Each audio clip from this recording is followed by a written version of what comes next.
Bonjour les élèves, voici un exercice où il s'agit de factoriser des expressions, c'est-à-dire transformer des sommes ou soustractions en produits.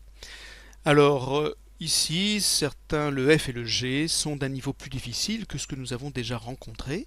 Donc vous essayez de faire les trois factorisations et on se retrouve, si vous en avez besoin, pour la correction.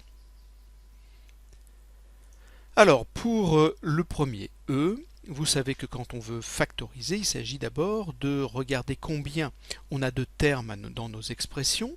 Ici, nous en avons 3, 3x, 21 et 3y. Il faut qu'on ait un facteur commun dans chacun de ces termes. Or, nous ne voyons pas comme ça deux facteurs communs, sauf que 21, vous savez tous que c'est 3 fois 7, et que là, bien sûr, apparaît le facteur commun qui est 3 dans chacun des termes. Nous pouvons donc mettre 3 en facteur. Facteur de qu'est-ce qui me reste ici, x. J'ai une addition, plus ce qui me reste ensuite, le 7, moins, et ce qui me reste, le y. Je ne peux rien calculer dans ma parenthèse.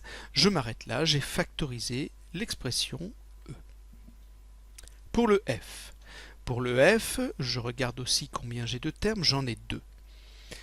Et là, il n'est pas évident non plus de voir un facteur commun, puisque dans le premier terme, j'ai 2 facteurs de x plus 7, et dans le deuxième, j'ai 10.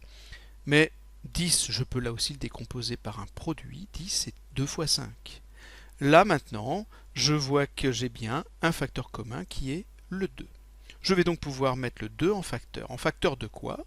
Dans le premier terme, il va rester x plus 7. J'ai donc 2 facteur de x plus 7 moins, puisque c'était une soustraction, le 5. Je ne m'arrête pas là, puisque je peux calculer dans ma parenthèse 7 moins 5, ce qui fera 2. Mon résultat est donc 2 facteurs de x plus 2. Pour la troisième expression, qui est g. Combien j'ai d'éléments? J'ai ici 2 termes, 4 facteurs de x plus 2 et x facteur de x plus 2. Là, par contre, on entend bien à l'oral x plus 2 comme facteur commun. J'ai donc ici mes facteurs communs, sauf que vous n'avez pas l'habitude d'avoir une parenthèse en facteur commun. Ça se traite exactement comme le 3 de la première expression ou le 2 de la deuxième. Je vais mettre x plus 2 devant, que je garde entre parenthèses pour bien montrer que x plus 2 est bien un nombre qui est lié. Facteur 2, qu'est-ce qui me reste? Le 4 plus le x. Je vais donc écrire facteur de 4 plus x. Mon expression est factorisée, je ne peux rien calculer dans mes parenthèses, je m'arrête là. Ma factorisation de g, c'est x plus 2, facteur de 4 plus x.